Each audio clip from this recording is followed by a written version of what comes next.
ನಾನಿಲ್ಲಿ YouTubers great and TV actors wrong ಅಂತ ಹೇಳ್ತಿಲ್ಲ. ಎಲ್ಲರೂ ಅವರವರ ಫೀಲ್ಡ್ ಅಲ್ಲಿ ಒಳ್ಳೆ ಮಾಡ್ತಿದ್ದಾರೆ. ಬಟ್ ಮೊನ್ನೆ ನಡೆದ ಬಿಗ್ ಬಾಸ್ ಎಪಿಸೋಡ್ ಅಲ್ಲಿ ಅಶ್ವಿನಿ ಗೌಡ ಅವರು ಒಂದು ಮಾತು ಹೇಳ್ತಾರೆ.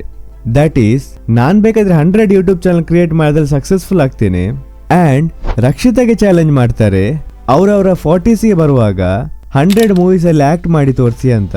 ಇಲ್ಲಿ ಏನ್ ಎಕ್ಸಾಕ್ಟ್ಲಿ ಆಯ್ತು ಅದನ್ನ ನಾನು ಎಕ್ಸ್ಪ್ಲೇನ್ ಮಾಡ್ಲಿಕ್ಕೆ ಹೋಗಲ್ಲ, ಯಾಕಂದ್ರೆ ಅವ್ರು ಕೆಲವು ಪಾಸ್ಟ್ ಅದ್ ವಿಷಯ ಹೇಳಿದ್ರು. ಅಂಡ್ ನಾನು ಬಿಗ್ ಬಾಸ್ ರೆಗ್ಯುಲರ್ಲಿ ನೋಡದಿರುವ ಕಾರಣ ನಂಗೆ ಅದರ ಕಾಂಟೆಕ್ಸ್ಟ್ ಗೊತ್ತಿಲ್ಲ. ಈಗ back to the main point. ಅವ್ರು ಹೇಳ್ತಾರೆ ಅವ್ರು 100 ಚಾನಲ್ ಕ್ರಿಯೇಟ್ ಮಾಡಿ ಅದ್ರಲ್ಲಿ ಸಕ್ಸಸ್ಫುಲ್ ಆಗ್ತಾರ ಅಂತ. ಅದಕ್ಕೆ ಗಿಲ್ಲಿ ಅವರು ಒಂದು ರಿಪ್ಲೈ ಕೊಡ್ತಾರೆ, ನೀವು 100 ಚಾನಲ್ ಬೇಡ, ಬರೀ ಒಂದು ಸಕ್ಸಸ್ಫುಲ್ ಚಾನಲ್ ಕ್ರಿಯೇಟ್ ಮಾಡಿ ತೋರಿಸಿ ಅಂತ. ಇದು ನಾನು ಇವರಿಗಂತ ಹೇಳ್ತಿಲ್ಲ, ಎಲ್ರಿಗೂ ಕಾಮನ್ ಆಗಿ ಹೇಳ್ತಿದ್ದೇನೆ.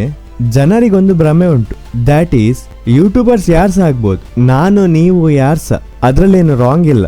ಬಟ್ ದ ಪಾಯಿಂಟ್ ಈಸ್ ಅದ್ರಲ್ಲಿ ಸಕ್ಸಸ್ಫುಲ್ ಆಗ್ಬೇಕು. ಇವರನ್ನೇ ತಗೊಳ್ಳುವ, ಒಂದು ಆಕ್ಟರ್ ಆಗ್ಲಿಕ್ಕೆ ಖಾಲಿ ಒಂದು ಆಕ್ಟಿಂಗ್ ಬಂದ್ರೆ ಸಾಕು. ಅದೇ ಒಂದು ಯೂಟ್ಯೂಬರ್ ಆಗ್ಬೇಕಂದ್ರೆ acting, editing, script writing, sound designing, thumbnail designing, ಹೊಸ ಹೊಸ ಕ್ರಿಯೇಟಿವ್ ಐಡಿಯಾ ಹುಡ್ಕೋ ಟ್ಯಾಲೆಂಟ್, ಸ್ಟೋರಿ ಟೆಲ್ಲಿಂಗ್, ವಿಡಿಯೋಗ್ರಫಿ, ಇದೆಲ್ಲ ಖಾಲಿ ಕಲ್ತ್ರೆ ಸಾಕಾಗಲ್ಲ, ಅದರಲ್ಲಿ ಪರ್ಫೆಕ್ಟ್ ಆಗಿರ್ಬೇಕು. ಇಷ್ಟೆಲ್ಲ ಕಲ್ತ ಒಂದು ವಿಡಿಯೋ ಮಾಡಿದ್ರೆ ಸ್ಟಾರ್ಟಿಂಗ್ ಅಲ್ಲಿ ಒಂದು 100 ವ್ಯೂಸ್ ಬರ್ತದೆ. ಇದೆಲ್ಲ ಕಲ್ತ ಒಂದು ವಿಡಿಯೋ ಮಾಡ್ಲಿಕ್ಕೆ ಈ ಹೆಂಗ್ಸಿಗೆ ಈ ಜನ್ಮ ಅಲ್ಲ, ಇನ್ನೊಂದು ಜನ್ಮ ಹುಟ್ಟಿ ಬರ್ಬೇಕಾಗ್ತದೆ.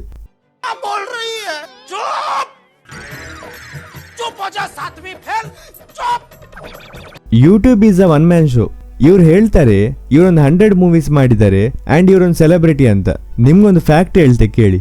ಈ ಬಿಗ್ ಬಾಸ್ ಮನೆಯಲ್ಲಿರೋ 60% ಕಂಟೆಸ್ಟೆಂಟ್ ಅಲ್ಲಲ್ಲ, ಈ ಸೋ ಕಾಲ್ಡ್ ಸೆಲೆಬ್ರಿಟಿ ಕಂಟೆಸ್ಟೆಂಟ್ಸ್ ಲೆಕ್ಕದ 600-500 ಜನಕ್ಕೆ ಬಿಟ್ರೆ ಯಾರಿಗೆ ಇವರ ಬಗ್ಗೆ ಗೊತ್ತಿರ್ಲಿಕ್ಕಿಲ್ಲ. ಬಿಗ್ ಬಾಸ್ಗೆ ಬಂದ್ಮೇಲೆನೆ ಜನರಿಗೆ ಇವರ ಬಗ್ಗೆ ಗೊತ್ತಾಗೋದು. And they have the audacity to call them a celebrity. ಇವರು ಯಾವ ಭ್ರಮೆಯಲ್ಲಿ ಬದುಕಿದ್ದಾರೆ ಅಂತ ನಂಗೆ ಗೊತ್ತಿಲ್ಲ. ಒಂದು ವಿಡಿಯೋ ಅಪ್ಲೋಡ್ ಮಾಡ್ಲಿಕ್ಕೆ ಒಂದು ಕ್ರಿಯೇಟರ್ಗೆ ಟಾಪಿಕ್ ಹುಡುಕೋದ್ರಿಂದ ಹಿಡಿದು ರಿಸರ್ಚ್ ಅಂಡ್ ಅಪ್ಲೋಡ್ ಮಾಡುವವರೆಗೂ 2 to 3 ಡೇಸ್ ತಗೊಳ್ತದೆ, ಮಿನಿಮಮ್ 2 ಡೇಸ್. ಆಗ ಒಂದು ಈ ಟೈಪ್ ಆದ ವಿಡಿಯೋಸ್ ಪ್ರೊಡ್ಯೂಸ್ ಆಗ್ತದೆ. ಇವರಿಗೆ ಮಾಡ್ಲಿಕ್ಕೆ ಟೀಮ್ ಇಟ್ಕೊಂಡು ಯಾರ್ಸ ಮಾಡ್ಬೋದು. ನಾ ಇಂಡಿವಿಜುವಲ್ ಬಗ್ಗೆ ಹೇಳ್ತಿದ್ದೇನೆ. ನಿಮ್ಗೆ ಇನ್ನೊಂದು ಫ್ಯಾಕ್ಟ್ ಹೇಳ್ತೆ ಕೇಳಿ. ಒಂದು ಯೂಟ್ಯೂಬರ್ ನಿಮ್ಗೆ ಖಾಲಿ ಅವರ ಹ್ಯಾಪಿ ಸೈಡ್ ಮಾತ್ರ ತೋರಿಸೋದು, ಅವ್ರು ಪಟ್ಟ ಕಷ್ಟ, ಎಷ್ಟೋ ಸ್ಲೀಪ್ಲೆಸ್ ನೈಟ್ ಬಗ್ಗೆ ಹೇಳಲ್ಲ. ಅದಕ್ಕೆ ಜನರಿಗೆ ಅನ್ಸೋದು YouTube is a easy job ಅಂತ. ನಾನು ಯೂಟ್ಯೂಬ್ ವಿಡಿಯೋ 2017 ಇಂದ ಮಾಡ್ತಿದ್ದೇನೆ ಅಂಡ್ ನಂದು ಈಗ ತನಕ ಯಾವ ಚಾನಲ್ಸ್ ಸಕ್ಸಸ್ಫುಲ್ ಆಗಲಿಲ್ಲ. ಹಾಗಂತ ನಾನು ಈಗ ತನಕ ಬಿಟ್ಟು ಕೊಡ್ಲಿಲ್ಲ. This is what YouTube means. ಈ ಸ್ಟ್ರಗಲ್ ಬಗ್ಗೆ ಯೂಟ್ಯೂಬ್ ಅಲ್ಲಿ ಯಾರು ಸಹ ಹೇಳ್ಕೊಳ್ಳಲ್ಲ. ಕೋವಿಡ್ ಬಂದ ಮೇಲೆ ಈ social media culture and content creation ತುಂಬಾ ಬೂಮ್ ಅಲ್ಲಿ ಉಂಟು ಅಂಡ್ ಕ್ರಿಯೇಟರ್ಸ್ ಜಾಸ್ತಿ ಆಗಿದ್ದಾರೆ.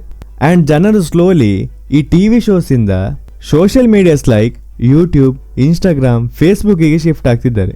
ಅಂಡ್ ತುಂಬಾ ಜನರಂತೂ ಯೂಟ್ಯೂಬ್ ಅನ್ನ ಟಿವಿಯಲ್ಲಿ ನೋಡ್ಲಿಕ್ಕೆ ಸ್ಟಾರ್ಟ್ ಮಾಡಿದ್ದಾರೆ. And this is a reality. ಯಾಕಂದ್ರೆ ಜನರು ಒಂದು ಆಕ್ಟರ್ ಅನ್ನ ಅಂಡ್ ಒಂದು ಯೂಟ್ಯೂಬ್ ಕ್ರಿಯೇಟರ್ ಅನ್ನು ನೋಡುವ ರೀತಿ ಈಸ್ ಟೋಟಲಿ ಡಿಫ್ರೆಂಟ್. ಒಂದು ಟಿವಿ ಸೀರಿಯಲ್ ನೋಡುವಾಗ ಒಂದು ಆಕ್ಟರ್ ನಿಮ್ಗೆ ಖಾಲಿ ಒಂದು ಆಕ್ಟರ್, ಅಕಸ್ಮಾತ್ ನೀವು ಅವರ ರಿಯಲ್ ಅಲ್ಲಿ ನೋಡಿದ್ರು ನಿಮ್ಗೆ ಒಂದು ಸೆಲೆಬ್ರಿಟಿ ವೈಬ್ಸ್ ಬರ್ತದೆ. ಅದೇ ಒಂದು ಯೂಟ್ಯೂಬರ್ ಅನ್ನು ನೋಡುವಾಗ ನಿಮ್ಗೆ ಅವ್ರು ನಿಮ್ಮವ್ರ ತರ ಫೀಲ್ ಆಗ್ತಾರೆ. ಯಾಕಂದ್ರೆ ನೀವು ಅವರ ಎಂಟೈರ್ ಜರ್ನಿ ನೋಡಿರ್ತೀರ ಅಂಡ್ ನೀವು ಅವರೊಟ್ಟಿಗೆ ಈಸಿಲಿ ರಿಲೇಟ್ ಮಾಡ್ಕೊಳ್ಬಹುದು. ಅಂಡ್ ನೀವು ಅವರೊಟ್ಟಿಗೆ ಒಂದು ಒಳ್ಳೆ ಬಾಂಡ್ ಕ್ರಿಯೇಟ್ ಮಾಡ್ತೀರಿ ಅಂಡ್ ಅವ್ರನ್ನ ಟ್ರಸ್ಟ್ ಸಹ ಮಾಡ್ತೀರಿ. ಇದರಿಂದನೇ ಒಂದು ಯೂಟ್ಯೂಬರ್ ನ ಫ್ಯಾನ್ ಫಾಲೋಯಿಂಗ್ ಜಾಸ್ತಿ compare to this so called celebrities. ಅದಕ್ಕೋಸ್ಕರನೇ ಈ ಯೂಟ್ಯೂಬರ್ಸ್ ಅನ್ನ ಬಿಗ್ ಬಾಸ್ಗೆ ಕರೆಯೋದು. ಅಟ್ ಲೀಸ್ಟ್ ಯಾವ್ದಾದ್ರು 1-2 ಆಕ್ಚುಯಲ್ ಫೇಮಸ್ ಫಿಗರ್ ಮನೆಯೊಳಗೆ ಬರ್ಲಿ ಅಂತ. ಈ ರಿಯಾಲಿಟಿಯನ್ನ ಈ ಸೋ ಕಾಲ್ಡ್ ಸೆಲೆಬ್ರಿಟೀಸ್ಗೆ ಅರ್ಥ ಆಗ್ತಿಲ್ಲ. ನಂಗೆ ಪರ್ಸನಲ್ ಯಾರ ಮೇಲೆ ಹೇಟ್ ಇಲ್ಲ, ಬಟ್ ಮೊನ್ನೆ ಅವರು ಏನು ಹೇಳಿದ್ರು it's totally wrong and non sense. ಅದಕ್ಕೋಸ್ಕರ ನಾ ಈ ವಿಡಿಯೋ ಮಾಡಿದ್ದು. ಈ ವಿಡಿಯೋ ಇಷ್ಟ please like, share and subscribe ಮಾಡಿ. ಬಾಯ್.